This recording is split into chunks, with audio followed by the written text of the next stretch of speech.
Federation versus Freedom by Babasaheb Ambedkar. 4. Powers of the Federation. Before I describe the powers of the federal government, it might be desirable to explain what is the essence of a federal form of government. There is no simpler way of explaining it than by contrasting it with the unitary form of government. Although the federal form of government is distinct from the unitary form, it is not easy to see this distinction. On the other hand, there is outwardly, at any rate, a great deal of similarity between the two. The government of almost every country in these days is carried on by an interrelated group of administrative units operating in specific areas and discharging specific public functions. This is true of a country with a federal form of government and also of a country with a unitary form of government.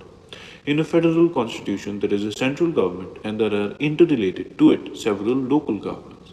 In the same way, in a unitary constitution, there is a central government and there are therefore interrelated to it several local governments. On the surface, therefore, there appears to be no difference between the two. There is, however, a real difference between them, although it is not obvious.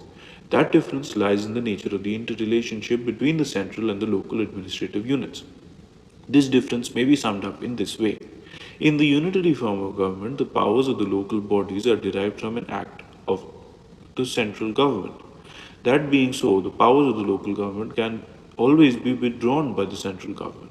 In the federal form of government, the powers of the central government as well as of the local governments are derived by the law of the constitution, which neither the local government nor the central government can alter by its own act. Both derive their powers from the law of the Constitution, and each is required by the Constitution to confine itself to the powers given to it. Not only does the Constitution fix the powers of each, but the Constitution establishes a judiciary to declare any act, whether of the local or the central government, as void if it transgresses the limits fixed for it by the Constitution. This is well stated by Clement in his volume on the Canadian Constitution in the following passage.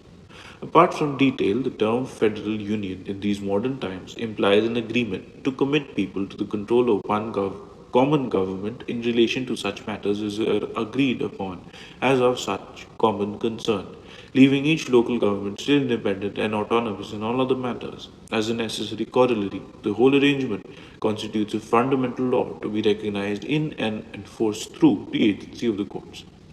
The exact position of the line, which is to divide matters of common concern to the whole federation from matters of local concern in each unit, is not the essence of federalism. Where it is to be drawn in any proposed scheme depends upon the view adopted by the federating communities as to what, in their actual circumstances, geographical, commercial, racial, or otherwise, are really matters of common concern and as such proper to be assigned to a common government. But the maintenance of a line as fixed by the federating agreement is of the essence of modern federalism, at least as exhibited in the three great Anglo-Saxon federations today, the United States of America, the Commonwealth of Australia, and the Dominion of Canada. Hence, the importance and gravity of the duty thrown upon by the courts as the only constitutional interpreter of the organic instrument which contains the fundamental law of the land. Thus, to draw a line for the purpose of dividing the powers of the government between the central and local governments by the law of the Constitution and to maintain that line through the judiciary are the two essential features of the federal form of government. It is these two features which distinguish it from the unitary form of government. In short, every federation involves two things.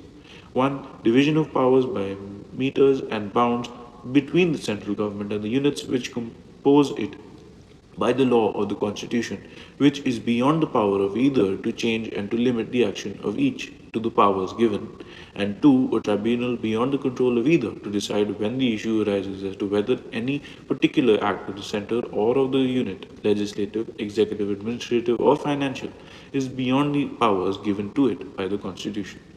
Having explained what is meant by the federal government, I will now proceed to give you some idea of the powers which are assigned by the Constitution to the federal government.